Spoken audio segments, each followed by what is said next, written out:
So, hello students.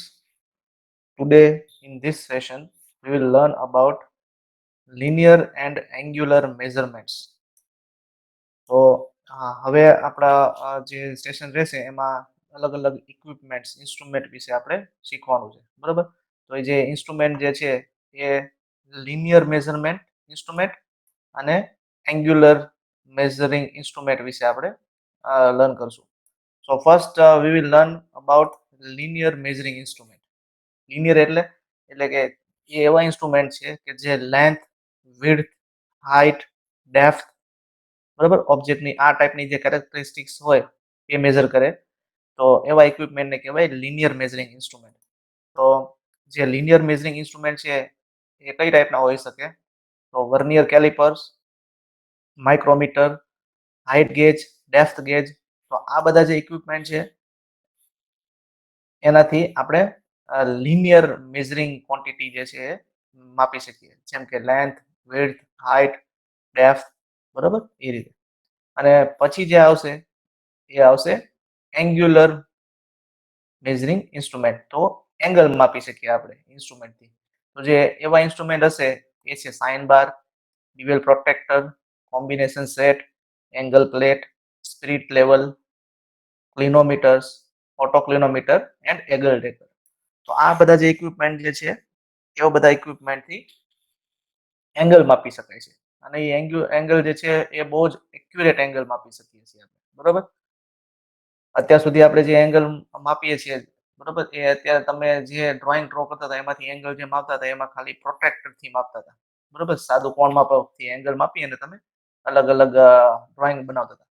પણ ખરેખર ઓબ્જેક્ટના એંગલ માપવા માટે અલગ અલગ ઇક્વિપમેન્ટનો યુઝ થાય છે, એ આપણે શીખશું.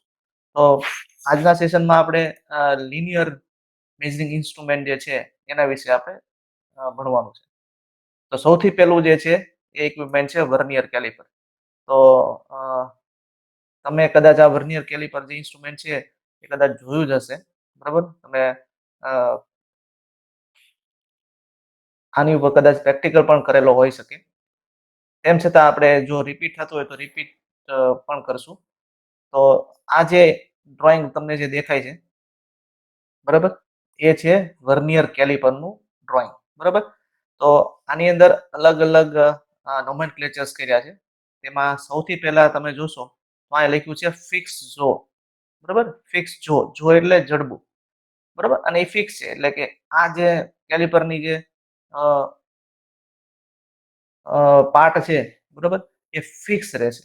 અને બાજુમાં લખ્યું છે સ્લાઇડિંગ જો. સ્લાઇડિંગ જો એટલે એ જો જે છે એ સ્લાઇડ થશે, મૂવ થશે, બરાબર. પછી એ બંનેની વચ્ચે તમને એક્સટર્નલ મેઝરિંગ ફેસિસ એવું લખેલું છે. એટલે કે આ બંને જોથી તમે કોઈ પણ કોમ્પોનન્ટનું external diameter, external quantity measure કરી શકો. જેમ કે કોઈ શાફ્ટની નો એક્સટર્નલ ડાયામીટર મેઝર કરવો હોય તો આનીથી થાય. એવી જ રીતે કોઈ પણ ઓબ્જેક્ટની લેન્થ માપવી છે, એની વિડ્થ માપવી છે, તો એ બધી ક્વોન્ટિટી કેવી છે? એક્સટર્નલ છે, બરાબર. ઓબ્જેક્ટની બહારની સપાટી માપી શકો છો આ બંને જોથી, ફિક્સ જો અને sliding જોથી.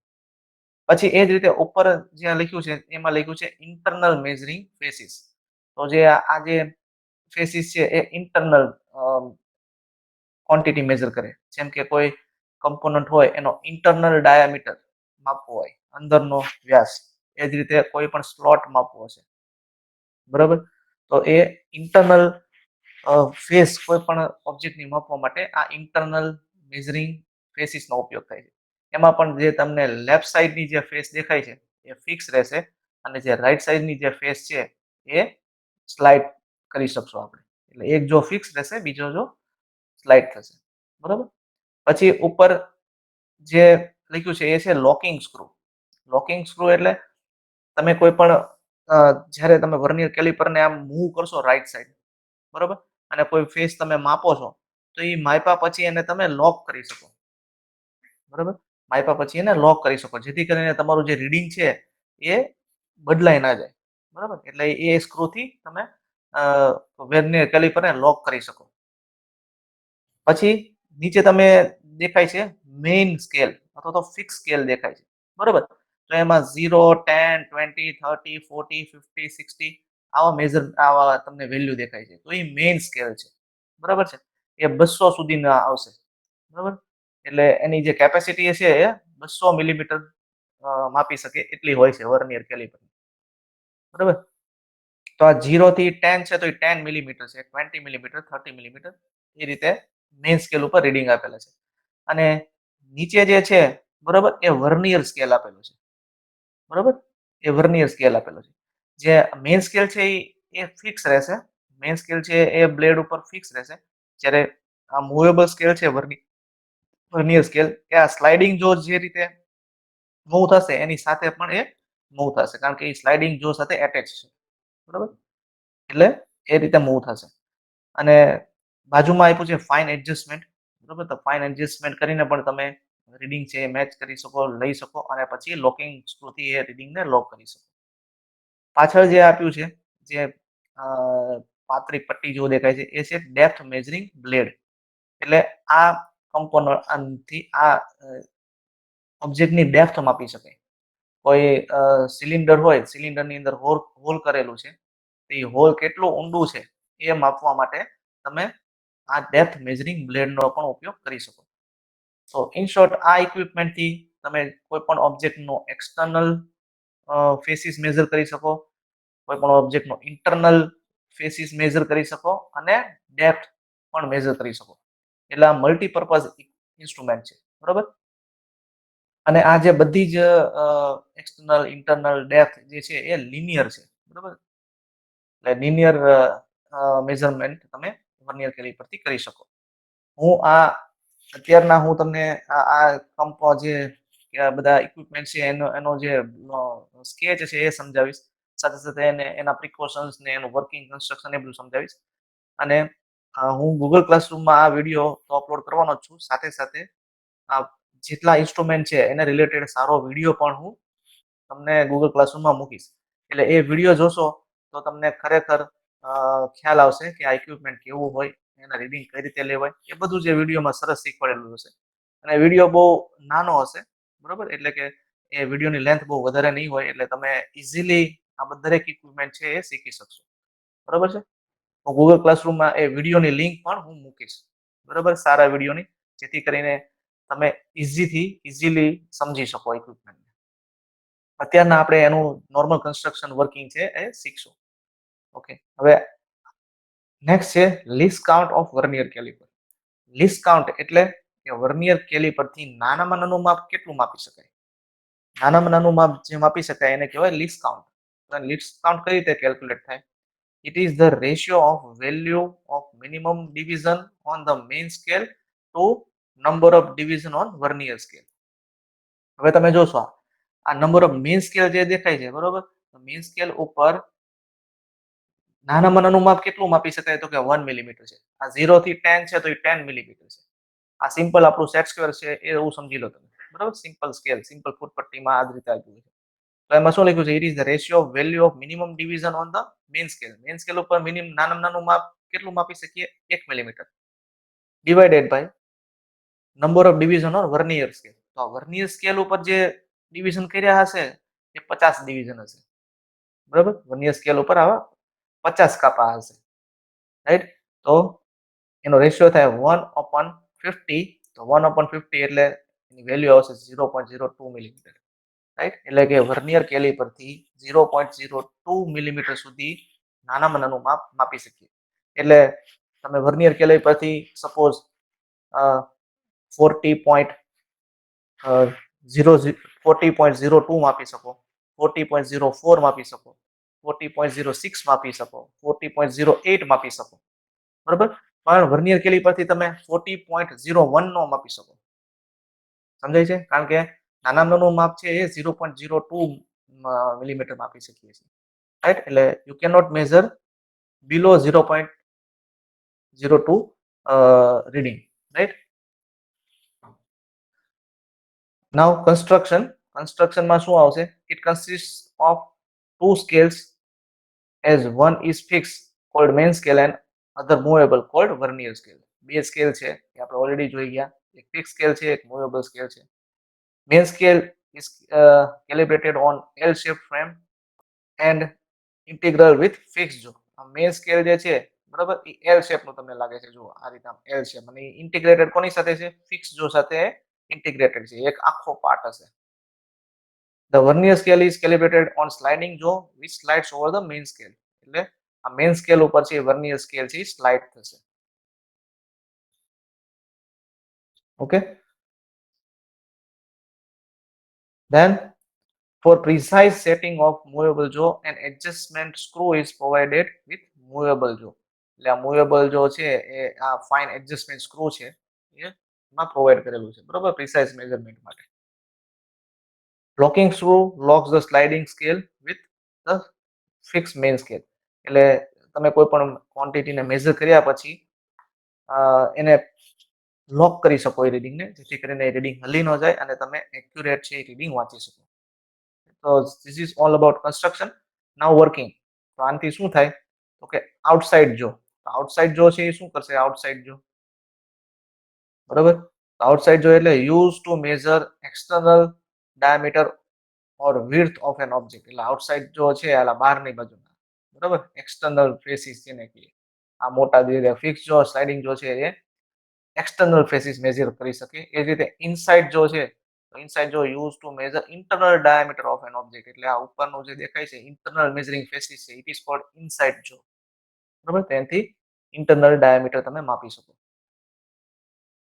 Then depth probe used to measure depth of an object or a hole. એટલે પાછળની જે આ ડેપ્થ મેઝરિંગ બ્લેડ આપી છે બરાબર જેમ જેમ તમે આને મૂવ કરશો રાઈટ સાઈડ એમાં બ્લેડ છે એ બહાર નીકળતી જશે જમણી બાજુ right. Then main scale mark on every millimeter અને vernier scale gives interpolated measurements to 0.1 millimeter or better બરાબર. એટલે આ વર્નિયર સ્કેલ એટલે આની આ જે એના જે વર્કિંગ જે છે એમાં 5 પેરામીટર છે. Now precautions to be taken in use of vernier caliper. Vernier caliper માં શું બાબતો ધ્યાન રાખવી કોઈ પણ જ્યારે ઓબ્જેક્ટનું વર્નિયર કેલિપર થી આપણે મેઝરમેન્ટ કરીએ તો એમાં કઈ કઈ બાબતોનું ધ્યાન રાખવું જોઈએ.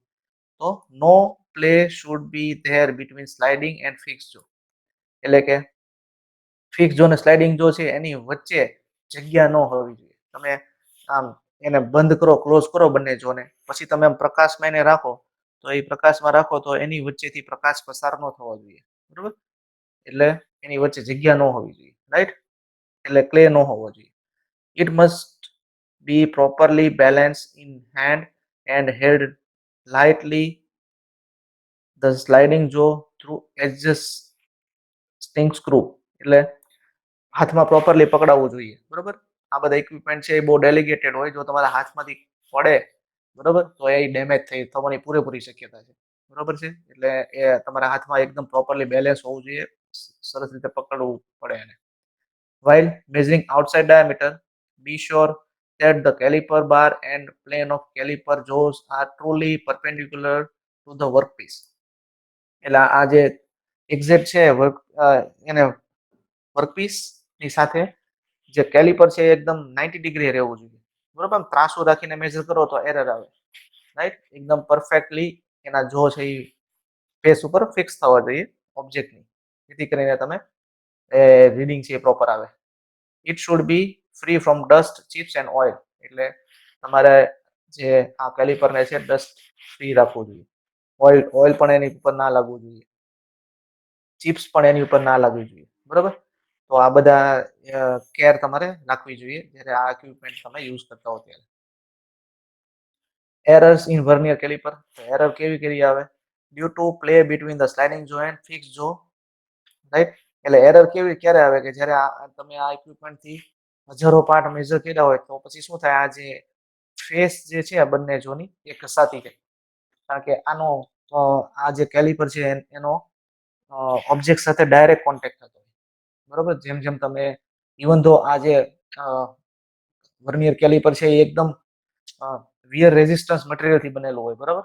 ક્રોમ નિકલ થી બનેલું હોય તેમ છતાં પણ after certain period of time એના જો છે એની અંદર થોડો ઘસારો લાગે તો એ જે ઘસારો લાગે છે એના લીધે એનો રીડિંગમાં એરર આવે બરોબર છે. તો after a long period of time, there may be a little clay between these two jaw, and due to that, error may occur. And due to incorrect observation of scale reading, તમે વાંચવામાં જ ભૂલ કરો તો પછી એમાં ભૂલ આવી શકે. કારણ કે આની અંદર જે આનું રીડિંગ લેવા માટે એના જે નાના જે મેન્સ વર્નિયર સ્કેલના જે 50 કાપા છે એ મેન્સ એમાંથી એ 50 માંથી કયો કાપો મેઇન સ્કેલ ના રીડિંગ સાથે એક્ઝેક્ટ સીધી લાઈનમાં મેચ થાય છે એ તમારે જોવું પડે. બરોબર? તો આ થોડી સ્કિલ થી મેઝરમેન્ટ કરવું પડે. તમારી આંખો છે એ સારી હોવી જોઈએ. બરોબર? એટલે આ વાંચવામાં પણ એરર આવી શકે. બરોબર? કારણ કે આ જે કાપા છે એ બહુ નાના નાના હોય છે. Due to excessive force on moving jaw, વધારે પડતો તમે ફોર્સ લગાડો મૂવિંગ જો ઉપર, બરોબર, એકદમ પ્રેશર આપીને તમે કોઈ પણ ઓબ્જેક્ટ માપો, there may be a chance of error, and due to wear and wrapping of jaw, બરોબર, આ જે જો છે એ ઘસાઈ જાય એને લીધે પણ એરર આવે. તો આ એરર ને કેલ્ક્યુલેટ કરવી પડે, બરોબર, અને એરર ને આપણે કેલ્ક્યુલેટ કર્યા પછી તમે જ્યારે આપણને ખબર હોય કે આ વર્નિયર કેલિપર છે એની અંદર એરર આવી ગઈ છે, તો એ એરર જે છે એ તમારે બાદ કરવી પડે જ્યારે કોઈ પણ કમ્પોનન્ટ માપો ત્યારે. આવું ક્યારે કરવું પડે કે જ્યારે વર્નિયર કેલિપરની લાઈફ છે એ બહુ વધારે થઈ ગઈ હોય, અથવા તો બહુ જૂનું વર્નિયર કેલિપર તમે લોંગ પીરિયડ ઓફ ટાઈમથી વાપરતા હો તો જ આવું બને. નવા વર્નિયર કેલિપરમાં કોઈ દિવસ એરર હોય નહીં. હવે એપ્લિકેશન ઓફ વર્નિયર કેલિપર, તો વર્નિયર કેલિપરથી શું કરી શકીએ? It is use to measure outside diameter, thickness, inside diameter, thickness, depth of hole or slot. એટલે બધું માપી શકાય, આઉટસાઇડ, ઇનસાઇડ, ડેપ્થ, બરોબર, બધું માપી શકીએ. હવે આની અંદર એક એક્સરસાઇઝ આપી છે કે આ રીતને A, B, C, D parameter આપ્યા છે, તો એના લેન્થ છે A છે, હાઇટ છે B છે, અગેન લેન્થ D છે, અગેન હાઇટ C છે, અને ડાયામીટર આપ્યો છે હોલનો. તો આવો કમ્પોનન્ટ બનાવીને તમે આ શેપનો કમ્પોનન્ટ બનાવો. એનો જે ABCD ની જે લેન્થ છે, હાઇટ છે, એ તમે કોઈ પણ તમારી રીતે બનાવી શકો, અને પછી એ બનાવેલા કમ્પોનન્ટને તમારે આ વર્નિયર કેલિપરથી મેઝર કરવાનું. તો this is exercise of or practical exercise of this equipment. તો હવે ઓબ્ઝર્વેશનમાં તમારે શું કરવાનું? તો સૌથી પહેલા જો ડાયમેન્શન કયું છે A, તો આપણે A ડાયમેન્શન છે. તો લીસ્ટ કાઉન્ટ કેટલો છે વર્નિયર કેલિપરનો? તો અહીંયા લખવાનું 0.02. પછી એરર ઇન ઇન્સ્ટ્રુમેન્ટ, જો તમારે વર્નિયર કેલિપરમાં એરર હોય તો એ એરર અહીંયા મેન્શન કરવાની, એટલે તમારી એરર કેલ્ક્યુલેટ કરવી પડે કે એરર કેટલી છે, 0.02 ની છે, 0.01 ની છે, બરોબર, એ એરર મેઝર કરવાની. જો એરર ના હોય, એકદમ બ્રાન્ડ ન્યુ કેલિપરથી તમે વાપરતા હો, અથવા તો બરોબર એરર વગરના કેલિપરથી તમે માપવાનો હોય, તો અહીંયા એરર 0.0 લખવાનું. પછી મેઇન સ્કેલનું રીડિંગ, બરોબર, તો આ એ છે સપોઝ એ 50 mm છે, તો મેઇન સ્કેલનું રીડિંગ આવે 50 mm. પછી vernier scale circular scale division, બરોબર, વર્નિયર સ્કેલ ડિવિઝન, તો વર્નિયર સ્કેલનો કયો ડિવિઝન છે એની સાથે મેચ થાય છે? તો કે ડિવિઝન નંબર 4, તો અહીંયા 4 લખવાનું, બરોબર. હવે ટોટલ રીડિંગ કેટલું થયું? તો કે m, એટલે m એટલે અહીંયા 50 લખવાનું, પ્લસ વર્નિયર સ્કેલનો ડિવિઝન કેટલો છે? તો કે 4, તો અહીંયા 4 લખવાનું, એને મલ્ટીપ્લાય બાય લીસ્ટ કાઉન્ટ. તો લીસ્ટ કાઉન્ટ કેટલો છે વર્નિયર કેલિપરનો? 0.02, બરાબર, તો 0.02 લખવાનું, માઇનસ એરર, તો એરર હોય તો એરર બાદ કરવાની, જો એરર 0 હોય તો નહીં બાદ કરવાની, તો 0 છે, બરાબર. અને જે તમને રીડિંગ મળે એ હશે આ લેન્થ A નું રીડિંગ, બરાબર છે. તો એ રીતે આટલી લેન્થ, હાઇટ, બરાબર, અને આ ડાયામીટર છે એ આપણે મેઝર કરી શકીએ, રાઈટ. આ રીતે ઓબ્ઝર્વેશન કરી અને આ પ્રેક્ટિકલ કરવાનો છે, બરાબર છે. તો એમાં તમે કોઈ પણ કમ્પોનન્ટ છે એ મેઝર કરી શકો. આ તો એક એક્ઝામ્પલ આપ્યું છે, બરાબર છે. Okay, then vernier height gauge. So this is all about vernier calliper, બરાબર. હવે આ વર્નિયર કેલિપરનો ખરેખર યુઝ કેવો છે, બરાબર, એનો રિલેટેડ હું વિડીયો પણ પોસ્ટ કરીશ, રાઈટ. મેં પહેલા કીધું એમ, એ તમે જોશો એટલે તમને ઇઝીલી એ જે વિડીયો છે એ પ્રેક્ટિકલ કરેલો હોય વર્નિયર કેલિપરથી એવો જ વિડીયો હશે, જે તમે જોશો તો તમને ઇઝીલી આવડી જશે, ઇઝીલી સમજાઈ જશે. Next instrument is vernier height gauge.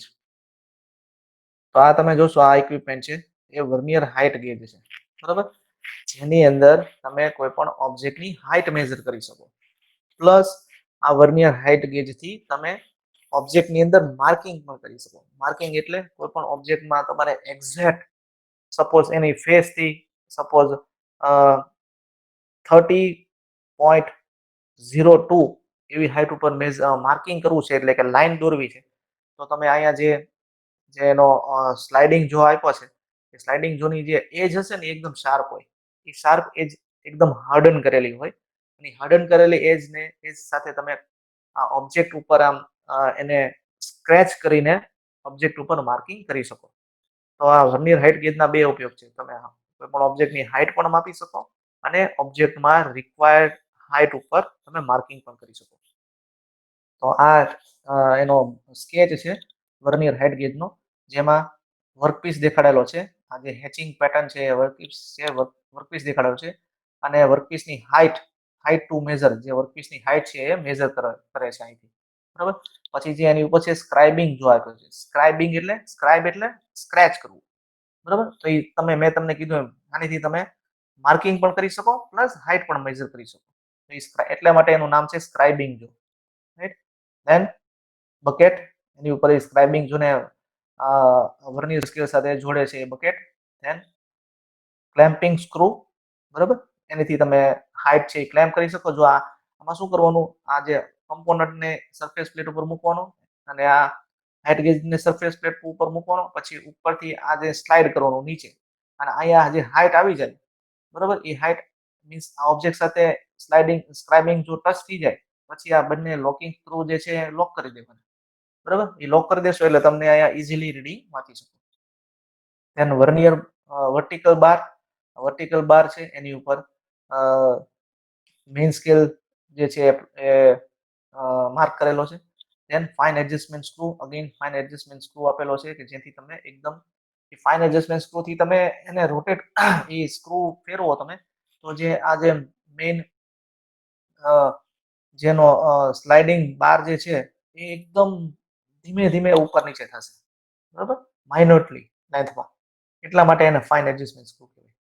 Than એની ઉપર વર્નિયર સ્કેલ છે અને મેઇન સ્કેલ છે, તો તમે રીડિંગ છે એ ઇઝીલી માપી શકો. અને છેલ્લે આપ્યું છે બેઝ, એટલે કે આ વર્નિયર હાઇટ ગેજનો બેઝ હોય ને એ એકદમ હેવી હોય, જેથી કરીને એ પડી ના જાય, બરાબર. એ બેઝ હોય ને એ એકદમ હેવી મટીરિયલ મેટલથી બનેલો હોય. બેઝ હેવી મેટલ હોય, એનું વજન વધારે હોય, right. So this is height gauge, vernier height gauge. Now vernier height gauge is similar to vernier caliper, but in this instrument the graduated bar is held in vertical position and it is used in conjunction with surface plate. બરાબર. આ vernier caliper જેવું જ આનું પણ measurement કરી શકો. પણ આનીથી ફાયદો શું થાય કે તમે હેવી કમ્પોનન્ટ હોય તો હેવી કમ્પોનન્ટને તમે હાથમાં ના પકડી શકો ક્યારેય. વર્નિયર કેલિપરથી તમે કોઈ પણ કમ્પોનન્ટ માપો તો વર્નિયર કેલિપરની લેન્થ કેટલી છે 200 મિલીમીટર, તો અમુક લેન્થનો અમુક વજન સુધીનું માપ છે એ તમે લઈ શકો, બરોબર. આમાં પણ પછી બહુ હેવી કમ્પોનન્ટ હોય એને તમે હાથમાં ના પકડી શકો વ્યવસ્થિત, તો ત્યારે તમે વર્નિયર હાઇટ ગેજથી પણ એ ઉપયોગ કરી શકો. Construction of vernier height gauge consists of a fine ground and lapped face, બરોબર. Fine ground and left face. Base એટલે આ જે બેઝ હોય ને લેપ કરેલો એટલે એની જે સરફેસ હોય એ એકદમ સ્મૂથ હશે અને એકદમ સ્ટ્રેટ હશે, જેથી કરીને એની હાઇટમાં વેરિએશન નહીં આવે, બરોબર. The base is massive and robust in construction to ensure rigidity and stability. એટલે મેં તમને કીધું એનો જે બેઝ છે એ એકદમ મેસિવ હશે ને રિજિડ હશે, જેથી કરીને એમ એનું વજન વધારે હોવાથી એ ડગશે નહીં. A vertical graduated beam or column supported on the massive base. આ મેસિવ બેઝ છે એની ઉપર આ કોલમ જે છે વર્ટિકલી, બરાબર, વર્ટિકલ બાર એ ફિક્સ કરેલો હોય છે. Attached to beam is sliding vernier head carrying the vernier scale and clamping screw. એની ઉપર જે છે આ વર્નિયર સ્કેલ છે એ સ્લાઇડ થશે વર્ટિકલ બાર ઉપર, બરાબર. વર્ટિકલ બાર છે ઇટ ઇઝ ફિક્સ, બટ જે આ વર્નિયર સ્કેલ છે it May slide on vertical bar. Then an auxiliary head, which is also attached to the beam above the sliding vernier head. It has a fine adjustment screw and clamping screw. એટલે આની ઉપર જે છે clamping screw, fine adjustment screw પણ આવેલું હશે vernier scale ઉપર. Then a measuring jaw or a scriber attached to the front of the sliding vernier. એટલે આ જે જો જે દેખાય છે સ્લાઇડિંગ જો, it is called measuring jaw or a scriber. આ તમે જોશો એની જે એજ છે એ એકદમ શાર્પ હશે, રાઈટ. યુઝ શું છે આનો application? The vernier height gauge is designed for accurate measurement and marking of vertical height above the surface plate datum. એટલે datum થી સરફેસ પ્લેટ થી, એટલે સરફેસ પ્લેટ એક એવું ઇક્વિપમેન્ટ છે, એક એવું છે કે એની એક ગ્રેનાઇટનું બનેલું હોય, બરાબર, એક ટેબલ જેવું જ હોય, એની ઉપર ગ્રેનાઇટનો પથ્થર લગાડેલો હોય અને એ જે પથ્થર હોય એની જે સરફેસ હોય એ એકદમ સ્ટ્રેટ હોય, બરાબર. તમે જ્યારે કોઈ પણ કમ્પોનન્ટની હાઇટ માપો તો આ ઓબ્જેક્ટને તમારે નીચે ફ્લોર ઉપર નાખીને નથી માપવાનું, બરાબર. ફ્લોર છે અનઇવન હોય, નીચે જમીન ઉપર લાદી હોય અનઇવન હોય, એની ઉપર રાખીને મેઝર ના કરાય એની માટે સરફેસ પ્લેટ આવે. સરફેસ પ્લેટ ઉપર તમારે વર્કપીસને મૂકીને એની ઉપર ઇન્સ્ટ્રુમેન્ટ મૂકીને એ મેઝર કરવું પડે, right. Now it can also be used to measure difference in heights by taking a vernier scale reading at each height and determining the difference by subtraction. અલગ અલગ component હોય, મીન્સ અલગ અલગ height હોય તો એ તમે મેઝર કરી શકો, ડાયરેક્ટલી મેઝર કરી શકો, બે હાઇટ વચ્ચેનો ડિફરન્સ પણ માપી શકો. આ એક કમ્પોનન્ટની હાઇટ મેઝર કરી છે. આમાં જો અલગ બીજી હાઇટ એડ કરેલી હોય તો એ પ્રમાણે તમે બંનેની હાઇટ માપી શકો, હાઇટનો ડિફરન્સ પણ તમે ચેક કરી શકો. It can be used for number of applications in tool room and inspection department. બરોબર, ક્વોલિટી કંટ્રોલ ડિપાર્ટમેન્ટમાં આ ઇક્વિપમેન્ટ હોય જ, સરફેસ પ્લેટ ઉપર પડેલું જ હોય, બરોબર છે. ટૂલ રૂમ એ પણ એક એવું છે, ટૂલ રૂમ એટલે કે એની અંદર બધા મેઝરિંગ ઇન્સ્ટ્રુમેન્ટથી અલગ અલગ, મીન્સ આ જે છે એ ક્વોલિટી કંટ્રોલ ડિપાર્ટમેન્ટ સાથે સંકળાયેલો ટર્મ છે, બરોબર. ટૂલ રૂમ એમાં બધા જ ઇક્વિપમેન્ટ ઇન્સ્ટ્રુમેન્ટનો સમાવેશ થાય છે, રાઈટ. પ્રિકોશન્સ એટલે કે આમાં શું ધ્યાન રાખવાનું? When not in use, vernier height gauge should be kept in its case. બરોબર, આ તો હવે કોમન સેન્સની વાત છે, બરોબર છે. યુઝમાં ન હોય ત્યારે એને એકદમ પેક કરી દેવાનું વ્યવસ્થિત કબાટમાં રાખીને. It should be tested for straightness, squareness, parallelism of the working faces of the beam, measuring jaw and scriber. એટલે આ બધી રીતે હાઇટ માપી શકે, બરોબર, મેં કીધું એમ. સાથે સાથે એનો ઉપયોગ સ્ક્રાઇબર તરીકે પણ થઈ શકે, એટલે કે માર્કિંગ પણ કરી શકીએ. The springing of the measuring jaw should always be avoided. Springing એટલે એને હંમેશા લોક કરીને રાખવાનું, બરોબર. જ્યારે યુઝમાં ન હોય ત્યારે આ એને ક્લેમ્પિંગ સ્ક્રૂથી લોક કરી એને રાખવાનું, એને સ્પ્રિંગિંગ ઇફેક્ટ ના આવી જોઈએ, બરોબર. Then for taking final reading, the sliding jaw should be locked to the vertical column by locking screw. એ આપણે ઓલરેડી શીખી ગયા, બરોબર. હવે જો આ જોબ ડાયાગ્રામ છે, તો આપણે આવો કમ્પોનન્ટ આપણે બનાવીએ, બરોબર. એમાં જો હાઇટ 1 આ બેઝથી હાઇટ 1, હાઇટ 2, હાઇટ 3 આપણે માપી શકીએ, બરોબર. અલગ અલગ 3 સ્ટેપમાં હાઇટ આપી છે, તો હાઇટ ગેજથી આસાનીથી હાઇટ માપી શકીએ આપણે, બરોબર. So observation table, height H1, height H2, height H3, બરોબર. આ રીતે તમે 3 સેમ્પલ છે આવા, એટલે કે આવા 3 અલગ અલગ સેમ્પલ હોય આ જ શેપના, તો એ ત્રણેયની હાઇટ H1, H2, H3 તમે માપી શકો. ઓકે, તો આ રીતનું આપણે રીડિંગ લઈ શકીએ. And we'll move to the vernier depth gauge, બરાબર. વર્નિયર ડેપ્થ ગેજ, તો ડેપ્થ ગેજ એટલે એ ડેપ્થ માપે, બરાબર. તમે આ ફિગર જોશો ત્યાં જ તમને ખબર પડશે કે જો આ કમ્પોનન્ટ છે, આ ઓબ્જેક્ટ છે, બરાબર, વર્કપીસ છે, તો એની અંદર આ નીચેની જે સ્લોટ જે દેખાય છે, બરાબર, એ વર્કપીસની ડેપ્થ કહેવાય, બરાબર. એટલે એની અંદર હોલ કરેલો છે અથવા તો આવો સ્લોટ કરેલો છે, તો એ ડેપ્થ ટુ બી મેઝર, જો અહીંયા લખ્યું છે ને એરો આપીને જે વર્ટિકલ હાઈટ દેખાડી છે એ આ કમ્પોનન્ટની ડેપ્થ કહેવાય. બહારની જે છે એ કમ્પોનન્ટની હાઈટ કહેશું આપણે, પણ આની અંદર જે હોલ કરેલો છે અથવા તો સ્લોટ કરેલો છે ઊંડો, તો એને ડેપ્થ કહેવાય. તો એ ડેપ્થ છે વર્નિયર ડેપ્થ ગેજથી આપણે મેઝર કરી શકીએ.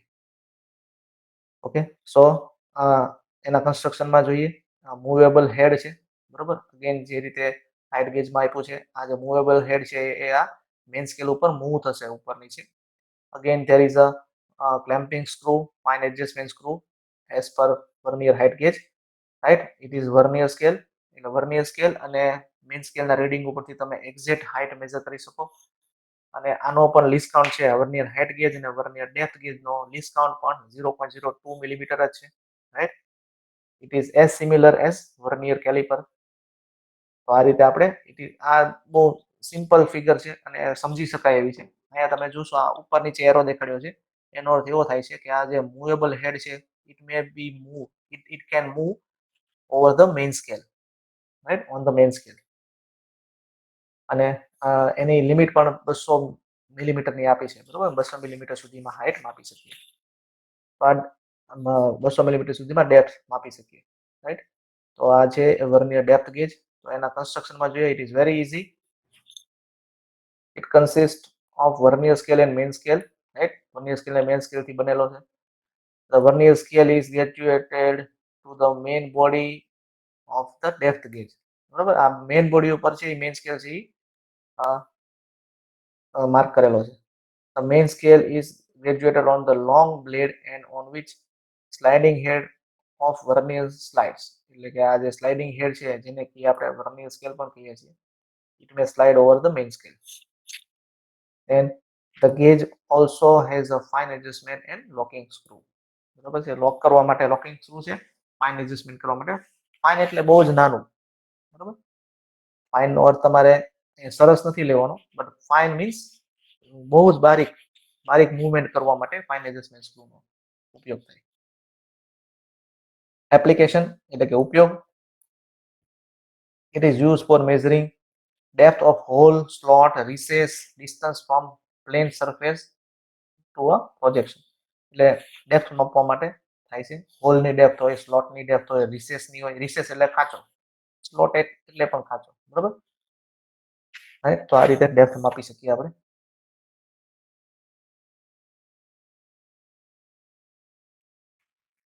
તો આ જે બધા ઇક્વિપમેન્ટ છે એ વર્નિયર કેલિપર સાથે સંકળાયેલા છે, right.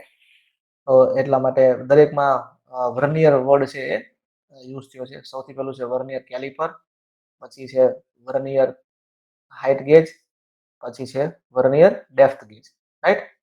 Now we move to the next equipment that is called micrometer, બરાબર. માઇક્રોમીટર. તો આ જે માઇક્રોમીટર પણ તમે કદાચ જોયેલું હશે, બરાબર. તો આ સ્કેચ છે માઇક્રોમીટર નો છે. It is obviously outside micrometer, એટલે કે આ ઇક્વિપમેન્ટથી આઉટસાઇડ, એટલે કે આઉટસાઇડ મેઝરમેન્ટ છે એ કરી શકીએ છીએ. આ ઇક્વિપમેન્ટથી ઇનસાઇડ નો માપી શકીએ, એટલે તમે હોલ નો મેઝર કરી શકો, તમે રિસેસ નો મેઝર કરી શકો, રાઈટ.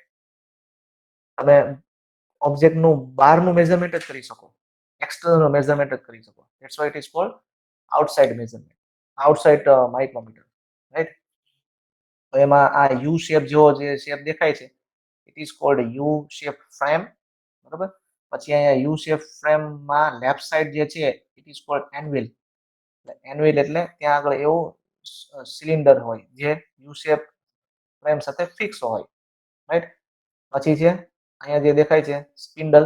સ્પિન્ડલમાં જો તમે અહીંયા એરો કર્યા છે બંને સાઈડ, એટલે કે સ્પિન્ડલ જે છે એ લેફ્ટ લિનિયરી મૂવમેન્ટ આમ કરે, બરાબર. તમે આ સ્ક્રૂ એને ફેરવશો, આને આમ ફેરવશો, રાઈટ.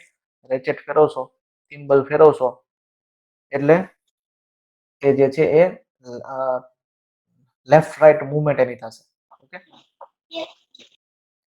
ઉપર થઈ ગયું છે ડાયમેન્શન્સ ટુ બી મેઝર, એટલે જે વચ્ચે ગેપ આપ્યો છે, બરાબર, એ ગેપમાં તમે ડાયમેન્શન છે એ ઓબ્જેક્ટનું મેઝર કરી શકો, બરાબર છે. ધેન લોક નટ. તો આમ આ કમ્પોનન્ટમાં પણ લોક નટ આપી હોય છે, લોક નટથી તમે એ ડાયમેન્શન છે એ લોક કરી શકો. પછી આવ્યું છે બેરલ. બેરલ ઉપર જે છે એ મેઇન સ્કેલ પ્લોટ કરેલો છે.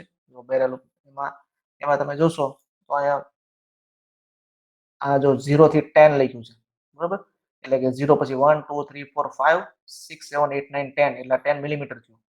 એટલે નીચેના જે કાપા જે છે એ 1 મિલીમીટરના અંતરે આપેલા છે. એવી જ રીતે ઉપરના કાપા જે છે એ 0.5 મિલીમીટરના ડિસ્ટન્સમાં આપેલા છે. એટલે કે 1 મિલીમીટર ના કાપા વચ્ચે ઉપર એક કાપો આપ્યો છે. તો એ 0.5 મિલીમીટરનો થાય. બરોબર છે? પછી અહીંયા આપ્યું છે થિમ્બલ વિથ ઓક્સિલરી સ્કેલ. એટલે અહીંયા આ થિમ્બલ જે છે એની ઉપર પણ સિલિન્ડ્રિકલ શેપની અંદર આખું જે થિમ્બલ હશે એ સિલિન્ડ્રિકલ શેપનું હશે, રાઈટ? સ્ક્વેર નહીં હોય. આનો ક્રોસ સેક્શન કેવો હશે? તમે એને રાઈટ હેન્ડ સાઈડ વ્યૂથી જુઓ, બરાબર? આ કમ્પોનન્ટને રાઈટ હેન્ડ સાઈડથી જોશો, જમણી બાજુથી, તો એ સિલિન્ડ્રિકલ છે આખું, બરાબર? It is naught square or rectangle type. એટલે આખું આમ ગોળ ફરશે, બરાબર? આ બેરલ છે એ પણ સિલિન્ડ્રિકલ શેપનું હશે, રાઈટ? એટલે તમે જેટલી કમ્પોનન્ટની લેન્થ હશે એટલું તમારે પહેલા ઓપન કરવું પડે. પછી એ કમ્પોનન્ટ પછી ઓપન કરી અને તમારે એને ક્લોઝ કરવા માટે આ જે થિમ્બલ છે એને ફેરવવું પડશે, બરાબર?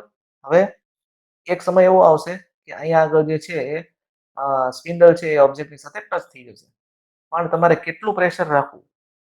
તમે આ એકચ્યુઅલી આ કેવું છે કે તમે જેટલું બળ કરો, જેટલું તમે ક્લોકવાઇઝ રોટેશન આપો, એટલી આ સ્પિન્ડલ છે એ ઓબ્જેક્ટ સાથે ટચ થતી જાય, બરાબર? પણ એનું ઓપ્ટિમમ પ્રેશર કેટલું રાખવું? નોર્મલ પ્રેશર કેટલું રાખવું? તો એની માટે અહીંયા આગળ રેચેટ આપેલું છે. તો રેચેટ એ એવી વસ્તુ છે કે એ રેચેટથી તમે રોટેશન આપશો તો અહીંયા આગળ એક સમય એવો આવશે કે સ્પિન્ડલ જે છે એ ઓબ્જેક્ટની સાથે ટચ થઈ જશે. અને ટચ થયા પછી એનું જે પ્રેશર જે પ્રીડિફાઇન કરેલું હશે એ પ્રેશર થી ટચ થાય પછી આ રેચેટ જે છે એ ફેરવશો તો એ સ્લીપ થઈ જશે. એટલે અહીંયા ટોર્ક એડજસ્ટ કરેલું કરવા માટે આપેલું હોય, બરોબર? એટલે હું જે કમ્પોનન્ટ મેઝર કરું એમાં જેટલું પ્રેશર લાગે એટલું જ કોઈ બીજો માણસ છે એ કમ્પોનન્ટ ચેક કરે તો એનું પ્રેશર પણ એટલું જ લાગશે. એટલે રેચેટ એવી વસ્તુ છે એનાથી એક સમયે ઓપ્ટિમમ પ્રેશર આપ્યા બાદ કમ્પોનન્ટ સાથે જ્યારે બંને એન્વિલ અને સ્પિન્ડલ ટચ થશે પછી એક ઓપ્ટિમમ પ્રેશર જનરેટ થશે અને એ ઓપ્ટિમમ પ્રેશર પછી તમે એને ફેરવશો તો એ ઓટોમેટિક સ્લીપ થઈ જશે. એનાથી પ્રેશર વધશે જ નહીં, રાઈટ? એટલા માટે આ રીડિંગ જે મળશે એ આપણને એક્યુરેટ મળશે. પર્સન ટુ પર્સન જે મેઝરમેન્ટમાં જે એરર આવે એ આ રેચેટથી આપણે દૂર કરી શકીએ. સમજાય છે બધાને? ધૈર્ય? હા સર. ઓકે, બરાબર? એટલે આ રેચેટથી આપણે પ્રેશર એડજસ્ટ કરી શકશું, બરાબર? એક સમય એવો આવશે કે એ પ્રેશર ટચ થઈ જશે ને અહીંયા ઓબ્જેક્ટ સાથે એટલે એ પછી રેચેટથી તમે ગમે તેટલું ફેરવશો તો પણ એ સ્પિન્ડલ મૂવ નહીં થાય આગળ, કારણ કે એ ઓબ્જેક્ટ સાથે એના ઓપ્ટિમમ પ્રેશરથી ટચ થઈ ગયો છે, બરાબર છે? Okay, so this is all about the construction. હવે આનો લિસ્ટ કાઉન્ટ જોઈએ આપણે. તો લિસ્ટ કાઉન્ટ ઓફ માઇક્રોમીટર. તો it is the ratio of smallest division on the main scale. બરાબર? તો જો તમે જુઓ મેઇન સ્કેલ જે છે આ બેરેલ ઉપર જે છે ને એ મેઇન સ્કેલ છે, બરાબર? અહીંયા લખ્યું છે મેઇન સ્કેલ. તો એનો નાનામાં નાનો કેટલો કાપો છે? તો મેં તમને કીધું એમ અહીંયા નાનામાં નાનું જે કાપો છે ને એ 0.5 નો છે. એટલે આ નીચેના જે કાપા છે ને એ 1 મિલીમીટરના અંતરે છે. ઉપરના કાપા છે ને એ 1 મિલીમીટરની વચ્ચે બે બે 1 મિલીમીટરના કાપો એની વચ્ચે એક કાપો છે. એટલે કે નાનામાં નાનું મેઝરમેન્ટ છે મેઇન સ્કેલ ઉપર એ 0.5 નું છે, બરાબર? So it is the ratio of smallest division on main scale to number of division on thimble. હવે જે થિમ્બલ છે એની ઉપર આ સિલિન્ડ્રિકલી માર્કિંગ કરેલું છે. આ થિમ્બલ જે છે એનો શેપ સિલિન્ડર છે, બરાબર? આ જે ટેપર માર્કિંગ કરેલું છે, બરાબર? તો એની ઉપર સિલિન્ડ્રિકલ ફોર્મની અંદર આવા 50 કાપા હશે, બરાબર? સો નંબર ઓફ મેઇન સ્કેલ ઉપર નાનું નાનું માપ 0.5 નું ડિવાઇડેડ બાય થિમ્બલ ઉપર જે છે માર્કિંગ એ 50 ના છે. તો આનું ડિસ્કાઉન્ટ આવશે 0.01 millimetre. So it is more accurate instrument than vernier caliper. Vernier કેલિપરનો ડિસ્કાઉન્ટ હતો 0.02 મિલીમીટર, જ્યારે માઇક્રોમીટર નો જે ડિસ્કાઉન્ટ છે it is 0.01 millimetre. So micrometer is more accurate equipment than vernier caliper. Okay, કારણ કે આમાં આપણે સપોઝ 35.01 મેજર કરી શકીએ, 35.02 મેજર કરી શકીએ, 35.03 પણ મેજર કરી શકીએ, રાઈટ. ત્યારે વર્નિયર કેલિપરમાં શું હતું, 35.02, 35.04, 35.06 આ રીતે મેજર કરી શકીએ 0.02 ના ડિસ્કાઉન્ટમાં. ત્યારે માઇક્રોમીટરમાં આપણે 0.01 ના ડિસ્કાઉન્ટમાં પણ રીડિંગ લઈ શકીએ. Construction: micrometer are designed on the principle of screw and nut. It consists of following parts. Screw અને નટ ની અંદર, કારણ કે આની અંદર સ્ક્રૂ અને નટ એટલે આને આપણે ફેરવશું, બરાબર. એટલે આ જે થિમ્બલ ને ફેરવશું એટલે એની મૂવમેન્ટ લેફ્ટ રાઈટ સાઈડ થશે. જે રીતે નટ બોલ્ટ ની અંદર આપણે નટ ને ફેરવીએ તો એના થ્રેડ છે એ બોલ્ટ ઉપર ચડશે અને એ નટ ની મૂવમેન્ટ છે એ લિનિયરલી મૂવ થશે, રાઈટ. એ જ રીતે સેમ પ્રિન્સિપલ આ સ્ક્રૂ નટ એન્ડ સ્ક્રૂ ના પ્રિન્સિપલ ઉપર કામ કરે. એમાં ફ્રેમ છે, એનવિલ છે, સ્પિન્ડલ છે, થિમ્બલ છે, રેકેટ છે, લોક નટ છે, that we have already discussed in the figure. The micrometer requires the use of an accurate screw thread as a means of obtaining a measurement. એટલે આની અંદર જે સ્ક્રૂ થ્રેડ હશે એ એકદમ હાઈ પ્રિસાઇઝ મેન્યુફેક્ચરિંગ સિસ્ટમથી બનેલા હશે. The screw is attached to the spindle and is turned by a movement of thimble or ratchet at the end. બરાબર, એ સ્ક્રૂ જે છે એ લેફ્ટ રાઈટ સાઈડ મૂવ થશે. ક્યારે મૂવ થાય, જ્યારે આપણે થિમ્બલ ને અથવા તો રેચેટ ને ક્લોકવાઇઝ એન્ટી ક્લોકવાઇઝ ફેરવશું ત્યારે. The barrel which is attached to the frame acts as a nut to engage the screw thread which are accurately made with a pitch of 0.05 millimeter. એટલે જે એની મૂવમેન્ટની જે pitch હશે સ્ક્રૂની જે pitch, બરાબર, એ હશે 0.05 millimetre ની. આપણે સ્ક્રૂ થ્રેડ નું મેઝરમેન્ટ કઈ રીતે થાય એ પણ શીખવાનું છે, બરાબર. એ આપણે નેક્સ્ટ ટોપિકમાં આવશે. તો એનું મેઝરમેન્ટ કઈ રીતે કરવું, તો એમાં પણ પીચનું મેઝરમેન્ટ કઈ રીતે કરવું એ પણ શીખવાનું છે. તો અહીંયા જે પીચનું છે સ્ક્રૂની પીચ એ કેટલી છે 0.05 mm. Each revolution of thimble advances the screw of 0.05 millimeter.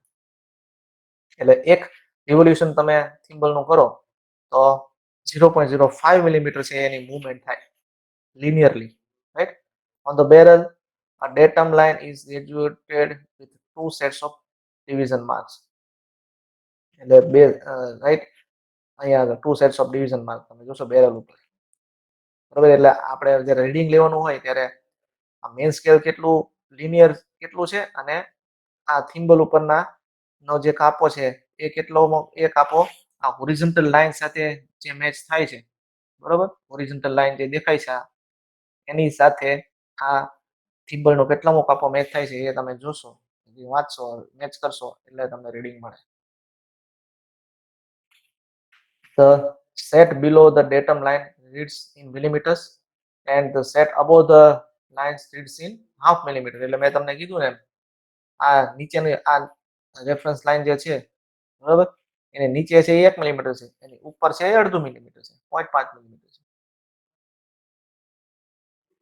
Now the thimble scale is marked in 50 equal divisions figured in fives, so that each small division on the thimble represent 1/50 of 1/2 millimeter, which is 1/100 millimeter on 0.0 millimeter, બરાબર. એટલે આનું જે discount આવશે એ 0.01 millimetre આવશે. Precautions શું છે? Before starting the experiment, check the zero error of micrometer, right. Micrometer ની error ના હોવી જોઈએ. Micrometer should be clean and it is free from dust, and spindle should be move freely spindle ફરવો જોઈએ. The part whose dimension is to be measured must be held in left hand and the micrometer on the right hand. એટલે આ આનીથી measurement કરવું it also requires a skill, right? એટલે તમારે exact એને match કરવી પડે ફેસને. ઘણી વખત કેવું હોય, તમારી પાસે સ્કિલ ન હોય ને તો તમે કમ્પોનન્ટ એક હાથમાં પકડ્યું હોય, બીજા હાથમાં માઇક્રોમીટર સ્ક્રૂ પકડ્યું હોય, તમે મેઝરમેન્ટ કરવા જાઓ ને તો બે હાથમાંથી પડી જાય. આ તો કમ્પોનન્ટ પડે, અથવા માઇક્રોમીટર સ્ક્રૂ પડે, માઇક્રોમીટર પડે, અથવા તો બંને પડી જાય.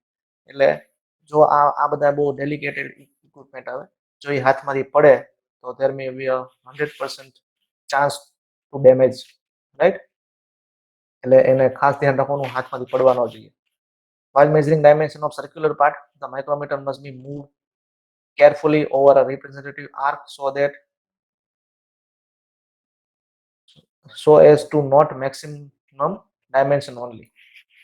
એટલે સર્ક્યુલર પાર્ટ તમારે માપવો હોય તો તમારે એની એક્ઝેક્ટ ડાયામીટર જે એની જેને કે કોડ મેઝરમેન્ટ કરવી પડે. કોડ એટલે જીવા, બરોબર? એક્ઝેક્ટ એના સેન્ટરમાંથી મેઝર કરવું પડે. જે ઉપર નીચે રાખશો તો સર્કલનો ડાયામીટર છે એ સરખી રીતે ચેક નહીં થાય. Micrometer are available in various sizes, ranges, and corresponding micrometer should be chosen depending upon the dimensions. બરોબર? અમુક જે સ્ટાન્ડર્ડ હોય તો આની અંદર એવું હોય, નાનું માઇક્રોમીટર હોય ને એ 25 મિલીમીટર માપી શકે, બરોબર? પછી એનાથી મોટું હોય 50 મિલીમીટર માપી શકે, રાઈટ? એ રીતને અલગ અલગ રેન્જ હોય એની, એ પ્રમાણે ડાયમેન્શન છે એ મેઝર થઈ શકે, બરોબર? એટલે નાનું માઇક્રોમીટર આવે એ 25 મિલીમીટરની એની રેન્જ હોય, મોટું હોય એની કરતા મોટું હોય 50 મિલીમીટર માપી શકે. એ રીતે ગ્રેજ્યુઅલી વધતું જાય. Now source of error in micrometer. Error ક્યાંથી આવી શકે? તો કે setting of zero reading may be incorrect, બરોબર? તમે અહીંયા અને એક્ઝેક્ટ આ બંને એનવિલ જે છે એ એકબીજા સાથે, એનવિલ અને સ્પિન્ડલ એકબીજા સાથે ટચ થાય ત્યારે અહીંયા જે રીડિંગ હોય ને એ એક્ઝેક્ટ ઝીરો હોવું જોઈએ. જો એ ઝીરો ન હોય તો there may be a chance of error. Wear on the faces of anvil and spindle and wear on the thread of spindle. એટલે જ્યારે નંબર ઓફ પાર્ટ્સ તમે આ એક ઇક્વિપમેન્ટ ચેક કરો ત્યારે આ એનવિલ નો જે એન્ડ છે, એનવિલ અને સ્પિન્ડલ ના એન્ડ એક ઘસાઈ જાય, કારણ કે એની સાથે ફિઝિકલી કોન્ટેક્ટમાં આવે છે, બરાબર? એનવિલ અને સ્પિન્ડલ છે એ પાર્ટના ફિઝિકલ કોન્ટેક્ટમાં આવે, એટલે વારંવાર ફિઝિકલ કોન્ટેક્ટમાં આવે આ એનવિલ અને સ્પિન્ડલ ઓબ્જેક્ટના, એટલે બંને મેટલ હોય, એટલે મેટલ ટુ મેટલ ટચ થવાથી ચાન્સ ઓફ વિયર. અને સાથે સાથે આ સ્ક્રૂ તમે મેઝરમેન્ટ કરવા માટે એને ઓપન ક્લોઝ કર્યા જ કરો, બરોબર? જેથી કરીને શું થાય, એની થ્રેડમાં પણ પ્રોબ્લેમ આવી શકે. Error due to too much pressure on the thimble or not using ratchet, બરોબર? હવે જો અહીંયા આ જે થિમ્બલ ઉપર તમે પાર્ટ ટચ થઈ જાય પછી આમ બહુ જ વધારે પડતું પ્રેશર આપો, એકદમ તમારી બધી શક્તિ વાપરી દો તો શું થાય, there may be a chance of damage, right? એટલે કે રેચેટ વાપરવું જરૂરી છે. માઇક્રોમીટર થી મેઝરમેન્ટ કરવા માટે રેચેટનો ઉપયોગ કમ્પલસરી કરવો to increase the life of micrometer, બરોબર? તો એ જ રીતે સેમ કમ્પોનન્ટ જે છે એ અહીંયા આપેલો છે, એનીથી તમે બહારના એક્સટર્નલ ડાયામીટર છે એ તમે માપી શકો. જે ડાયમેન્શન જે છે એ આ જ રીતે છે. લીસ્ટ કાઉન્ટ આનું આવે 0.01. એરર જો માઇક્રોમીટરમાં હોય તો અહીંયા લખવી, બરાબર? બીજા દેન મેન સ્કેલ રીડિંગ, એટલે મેન સ્કેલ ઉપર કેટલું આપ્યું છે, 10, 15, 20 જે મેન સ્કેલના રીડિંગ હોય એ લખવાના. વર્નિયર સ્કેલ ઉપર કેટલામો કાપો મેચ થાય છે, બરાબર? 0 થી 50 ની અંદર એ તમારે જોવાનું, બરાબર? અને એ તમારે માનો કે 33 કાપો મેચ થાય છે તો 33 લખવાનું. ટોટલ રીડિંગ કેટલું થાય, મેન સ્કેલનું રીડિંગ પ્લસ વર્નિયર સ્કેલનું reading multiply by least count, બરાબર? એટલે 0.01. તો જે વેલ્યુ આવશે એ તમારી રીડિંગની વેલ્યુ આવશે, right? So this is all about of this lecture.